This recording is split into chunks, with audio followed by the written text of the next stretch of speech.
Welcome to Tony at 12. I'm Tony LeBlanc, and today I'm in conversation with Robert McDowall. Our subject is the proposed reform of the governance of Alderney. Robert, good to see you. Thank you very much for your time.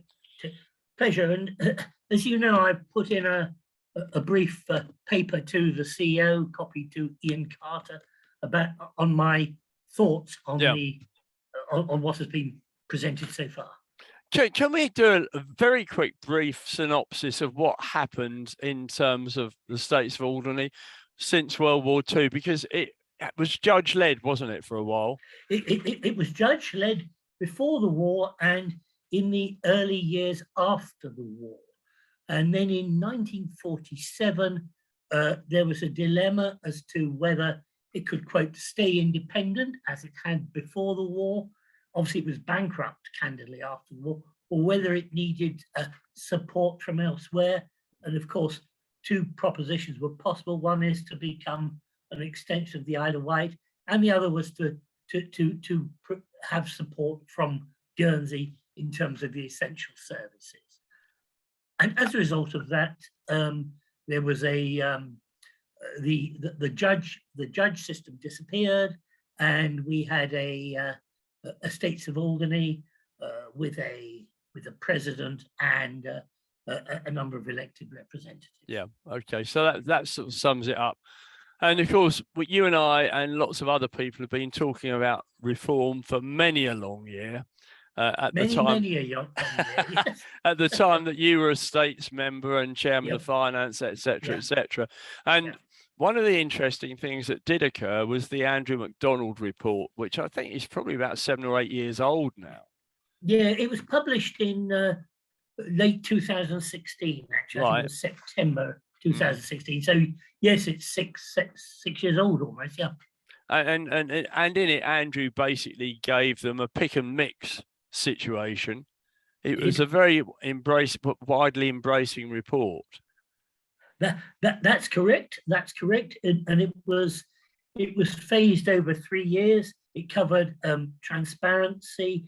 It covered definition of roles, both of the civil service and of the politicians, code of conduct, conflict of interest, and it would have been brought in over 3 years, and it would have cost somewhere between 250 and 500,000 pounds. I think it would have been nearer 250,000, frankly.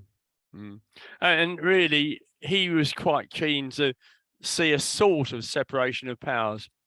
He was indeed. He was. That, I think, was the nub of it, Tony. So, winding on just a year or two, we then had Lord Keane, and he did an investigation into Sark, but a lot of the things he said about Sark were relevant to Alderney, and he had 3 requirements. Robert, can you remind us what those requirements were? Yes, I can. The first was that the island's government has sufficient capacity and access to necessary skills, knowledge, and experience to govern effectively. Secondly, that government decisions are made in a transparent way based on objective advice. And finally, proper democratic accountability of government to the people of the islands can be maintained primarily through periodic contested elections. And so those are the key principles. Yeah, and basically at the time, and presumably at the present time, we didn't tick those boxes, did we? We didn't, and in my view, we don't, and we will find it particularly in terms of sufficient capacity and access to necessary skills, knowledge, and experience to govern effectively. That is the particular weakness. I think government decisions made in a transparent way based on objective advice, we perhaps score 40% there. I do wonder whether the law officers give objective advice or advice based on the interests of Guernsey, candidly. So I think there is a conflict of interest on occasion. I think there's a conflict of interest. Yeah. And then democratic accountability elections. Yes, we do have elections here periodically. What I think needs to happen is that there needs to be electoral observers Guernsey, Jersey, the Isle of Man have them. We don't have them here. And for example, I think observers would be less than happy about prospective candidates congregating outside of the Island Hall. Vote for me, Gov. Vote for me, Gov. And also in terms of going around to old people's homes soliciting votes. I think those may have comment. And then there was also the issue at the last election where Debbie Lewis stood, and although she was resident in the bailiwick for tax purposes, it was deemed, because she'd spent was it over 6 months of the year elsewhere, that she didn't have sufficient insight into the affairs of Alderney to stand. And that issue was allegedly to be sorted out, quote, before the next election. I don't think it has been. Nothing being done on that. Nothing No, right, okay.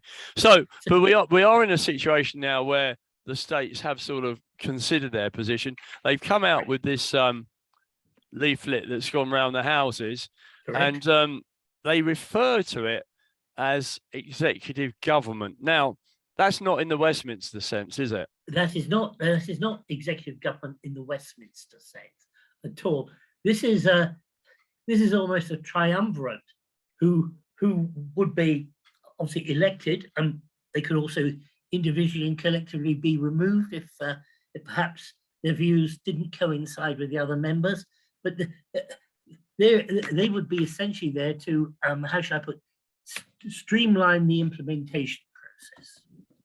But it is not executive government in the sense of Westminster at all, because we don't have party politics here. Yeah, quite. So taking that argument a stage further, would you say it's more akin to States of Guernsey Policy and Resources Committee, the Executive Council? Yes, it's very much like that. Obviously, the Guernsey Policy and Resources normally stays in power, if I could put it like that, for the duration of the period. And I would hope that the same would happen here, and that what I call petty politics wouldn't lead others to oust one or two from executive positions, because that could cause particular disruption in terms of the processes. And this is where it's always lacked, hasn't it? The fact that it isn't joined up government as such. Exactly right. So the states leaflet that I just very quickly showed you, it's encouraging the public to get involved, bit of public input and everything else. And essentially, they're going to, from 2025, reduce from 10 to 8 members. Correct. 4-year term, no 2-year overlaps anymore. Correct. So I would assume that means we have states elections at the November this year, and I assume that people elected then would continue up until the States of Guernsey elections, which they want to coincide with. So it would be a short additional period, and I assume that those who are halfway through their term would also stay on for that additional 4, 5, 6 months. Yeah. Now they're sort of showing each state's member having a role. Yes. You know, if, for example, general services, economic development, health, housing, and social services. So each member has a portfolio. Correct. Control, but ultimately, in terms of the spending side, that has to go before the Executive Council, and they make the ultimate decision. That's correct. So they allocate a budget to the different portfolios. I mean, I think the kind of interesting. It would mean that each member would be much more individually accountable than currently. I mean, typically you tend to have 2 or 3 leaders, if I could put it like that, and dare I say, the rest follow. Yeah. And they don't need to show up in the headlights. Each would show up in their own headlight in future. Yeah. So that's quite an interesting concept, isn't it?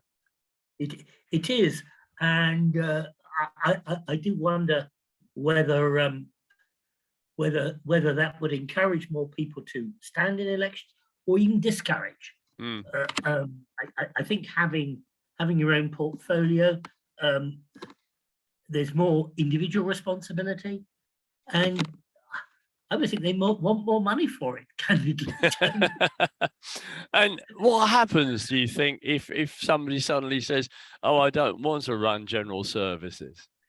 Well, this is going to be the problem. I mean, some portfolios will be more popular than others. For example, I think arts education is probably kind of a very interesting, let's say, more easy one than perhaps the health. Yeah. Health is a big challenge. So, and you might not get the portfolio that you wanted. So it's going to be very interesting to see how they'd sort out the preferences. Yeah. It's almost a situation where they're sort of trying to pick from a bag. Well, I think what it means, exactly. I think what it means that anyone who stands in elections in future, instead of the 1 or 2 page waffle about how much they love Alderney and so on, means that they have to pitch for a particular portfolio. Yeah. And say what they would do, how they would do it, and why. And that does complicate it, doesn't it? That does complicate it. So, you know, someone may there will be, I say, some portfolios be much more interesting than others. And I say things like health or finance may not be the most popular portfolios. Yeah. Do you think they can get it together for 2025? It's not that far away, is it?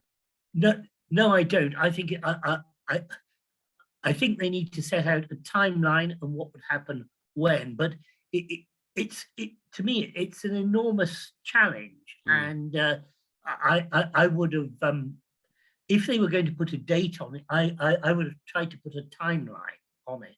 Yeah. Very, very challenging. I mean, based on past performance, as we say in the finance field, they've never shown any real inclination to want to change. And no, what I'm wondering is they've got this debate in September, which presumably kicks it off. Could that be hijacked? I mean, do they need? Well, there are only 9 members now, aren't there? Do they need 9 out of 9 to vote in favour, or would the majority do? This is a very good point, Tony, because something normally it would just be a majority, but something like this is pretty fundamental. And I think it can only be a vote to review and refine it. Yeah. Which certainly doesn't help the timeline at all. Just an interim measure. It's an interim measure. Yeah. So what they should have done is say in September we propose to put this forward with the consequence of this and that. It's it's like all these. They put a lot of hard work into it. I looked at the detailed paper, and there's been about 12 or 14 meetings over the last year and a half. So you know, they've certainly put the time in. But in my view, they've been trying to sort out the pieces to the engine without determining whether it's going to go in a Mini or a Rolls Royce. Yeah. I mean, in your view, should the public have a say by way of a referendum? Or doesn't it matter? Well, I think if or when there was a fully refined proposition, yes. But at this stage, it's not a fully refined proposition, and I think it will need further refinement, frankly. Now, assuming it does go ahead, it will require Ministry of Justice approval in the UK, won't it? I would assume so. This is quite fundamental. It changes existing legislation, and so it has to have the blessing of the Ministry of Justice, and then it requires detailed drafting. Yeah, and then ultimately to the Privy Council. To the Privy Council. That all takes time. So leaving aside the sort of local logistics in terms of the civil service, the processes and procedures, there's a lot of legislative work to go on in the background. Therefore, I think it's a hugely optimistic. So we see, Robert, the Guernsey law officers will actually prepare the changes, presumably. I would assume so. I would assume so, yes. Do the States of Alderney actually have to make a financial contribution to their costs? Well, under the transferred services, the law officer costs are included in those. Whether this would be, I mean, this would be more than the normal quantity of work, and assuming they have the space and time to do it, yes, there should be a charge for it. And do you think the states of Guernsey are happy with the idea, the concept? Well, the most interesting aspect of it was, if you look at the 8 portfolios, they almost mirror the different committees in Guernsey. And one of the interesting comments in the proposal was that each portfolio member here would be responsible for liaising with their Guernsey counterparts. So whether that means that there will be additional support and resources from Guernsey or not, I don't know, but that certainly is the implication. Okay. So we've already discussed the terms the next states will try and fit into the 2025 deadline that they've gone and set themselves. You mentioned earlier the cost of the implementation of the Andrew McDonald report, which you put at between 250 and 500,000. Correct. What do you see this one? Yeah. What do you see this one as costing? I think this could be more, because I think it will require, dare I say, more fundamental restructure of the civil service. You have to have a civil service with the breadth and depth of competency to support each of the 8 portfolios. Yeah. It comes back to the McDonald, not McDonald, the Keane comments about sufficient capacity and access to the skills, knowledge, and experience. And I would contend that doesn't yet exist. So would that mean an expansion of the civil service? Would it mean some sort of cross civil service support from Guernsey? I think these are questions that need to be asked. And the thing is, of course, with the civil service, you know, I'm not convinced that they've got the paper qualifications, a lot of them. Well, they don't. I mean, I can. In 2015, 2016, I was very keen on bringing in international accounting standards. Yeah. And they had an advisor then, I think he's still with them, Stephen Taylor, who is a public accountant by background and qualification. And he looked into this in some detail with the civil service, and they don't have the necessary qualifications to implement and manage accounting systems to meet the requirements. And that's just one portfolio. But I can imagine, for example, let's think of the health portfolio. I think that's going to be a big one, because the States of Alderney, quote, has responsibility for health in Alderney now. Unusual, but that is going to be quite an enormous amount of external support and advice. Yeah, there's a lot going on, isn't there, in health? There is. So I just think they have too many items on the table, and they should stand back and look at how this can be implemented over a period of time, and they should be much more conservative with a small c in their approach. As long as the 1948 agreement exists, and as long as the transferred services such as health and education are effectively run by Guernsey, are these proposed portfolios that important? Well, that's a very good question. I would suggest not, unless these individual portfolios start to take in components of the transferred services. And again, that's a question that I think needs to be asked once they refine their proposition. Yeah, yeah. How do you feel about the fact that the public are no longer going to be able to vote in the plebiscite for the Guernsey representatives? Well, in 2007, there was what I call the Norman Browse fudge, Right. which there was going to be a plebiscite for a year or two, and then that was going to be evaluated after 2 or 3 years. Okay. It never was. I brought it up. I got a lot of acrimony poured on me.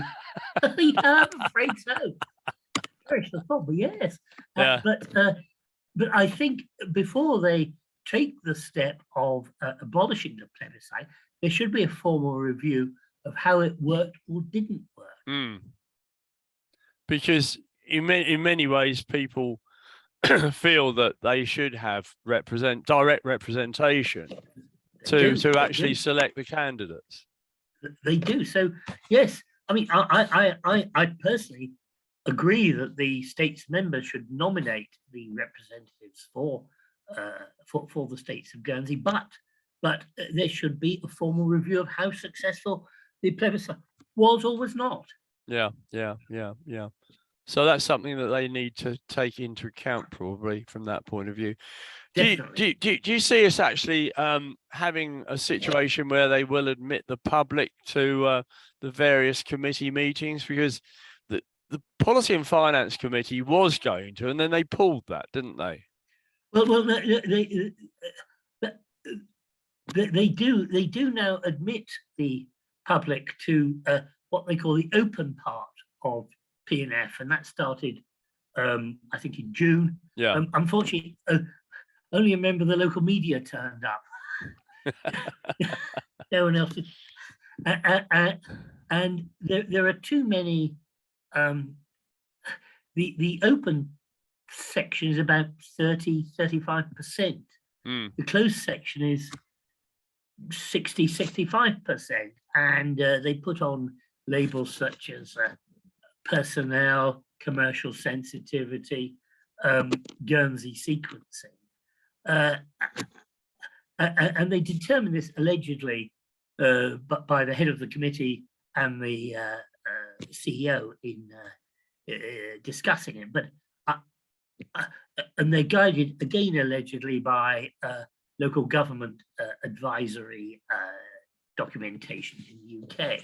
I think they take what I call a very strict constructionist approach to this. They interpret personnel and commercial sensitivity far too widely, and they've really got to get to grips with that and refine it and define it more narrowly. Because I think a lot of people, Robert, would have argued that if they had a bit more debate about specific things at the general states meetings, then the need to actually be in on policy and finance isn't quite so great. That's absolutely correct.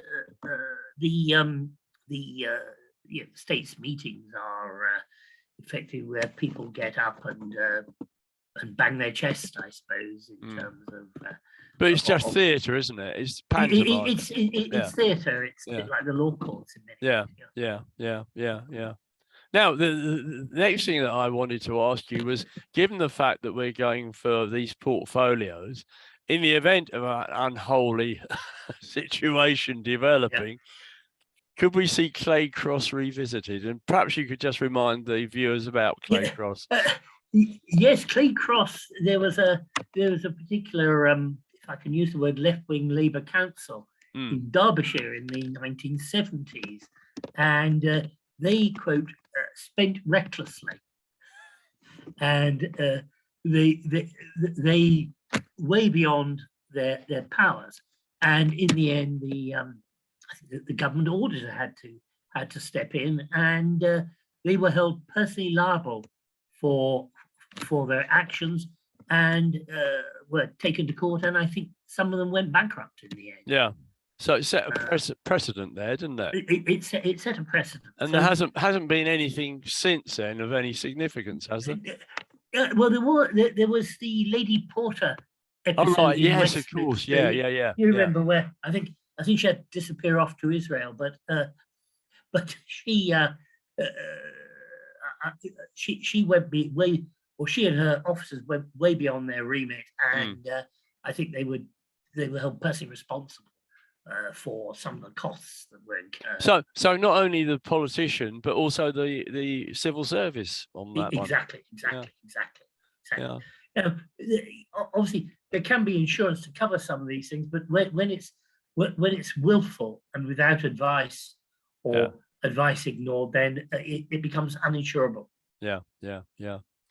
Coming back to the proposed executive council, where do we see the checks and balances? Got any ideas where they may take place? Well, theoretically, you have a civil service which sort of balances the head strength, if I could put it like that, of the executive council, and you also have a scrutiny committee, again allegedly, or an audit committee, I think they call it. Now, the audit committee has to be kind of quite strong in terms of technical competence and what I call inquisitorial skills. And my personal view is that committee should come from off island, because otherwise this is a small place, and there's inevitably going to be perceived conflicts of interest, if not actual conflicts of interest. And again, there's a cost to that as well. If you have to bring two or three of the great and the good over from the UK or from Jersey or whatever, there's a cost to it. Do you think they've taken that into account? I don't. No. So I don't. I think they've looked at this conceptually.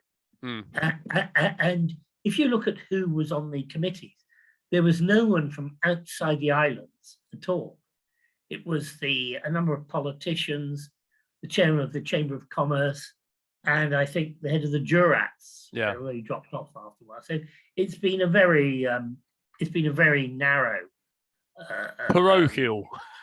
You're absolutely parochial. Coming back to your point about proper accounting, and you have been going on about this for a long time, not just about Alderney, but also Guernsey. Sweet shop accountancy and all the rest of it.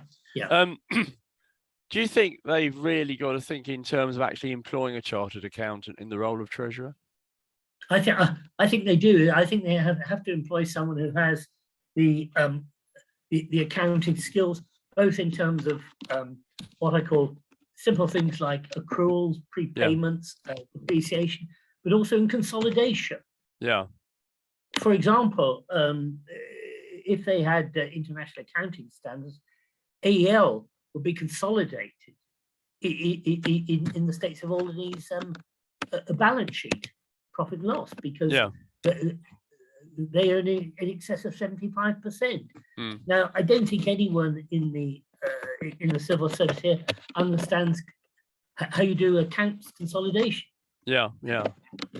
It's quite a specialist thing. But having said that, Alderney Electricity is an asset. Yes. And therefore it's got to be recognised as an asset in the States of Alderney accounts. Exactly. And not just an asset, but also the profits or indeed losses that AEL may bring in any year. Yeah, quite. It was interesting to note also that in the leaflet that they sent round, they had a question: what is the president's role? And why did that need to be clarified? There have been, as you may be aware, some pressures on both the existing president and the previous president as to their role and scope. And presidents historically have had a considerable political influence. If you go back to the days of Kay Moat or George Barron, they undoubtedly had political influence. They may have carried out the ceremonial duties, but they did. But the the most recent Stuart Trout and William Tate have certainly encountered some problems in the sense of what I call the soft political power that they've exercised or tried to exercise.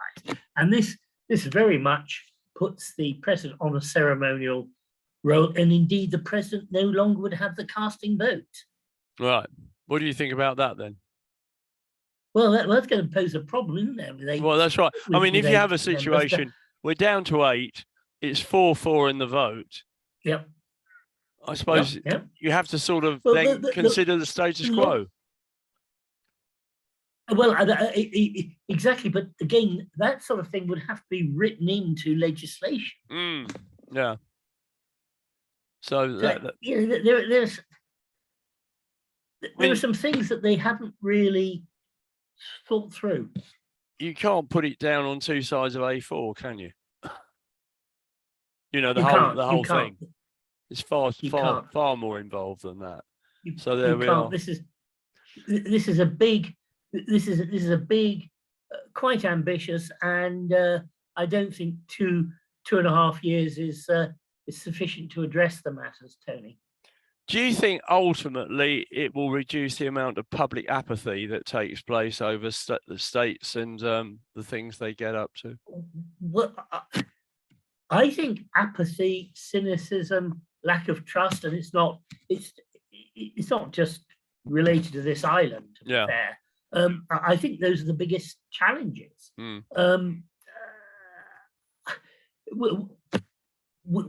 We shall see. I mean, they put work into this. It should hopefully generate a debate, contributions from the public. If it doesn't, well, that's another mark of the apathy, because my biggest concern is that the elections in November may well be apathetic in terms of turnout and interest. Yeah. And that is actually worse than fervent opposition. Yeah. So there we are. I think it's this one's got a bit to run, don't you? Yes, this is going to run and run, and and I hope you get 1 or 2 of the state's members on to debate this in due course, Tony. Yeah, certainly will. Robert, as ever, it's a great pleasure to speak to you. Thank you very much for your time. Really appreciate it. And we'll see you again in due course, as they say. I enjoyed it, Tony. Thank you very much. Thanks, Robert.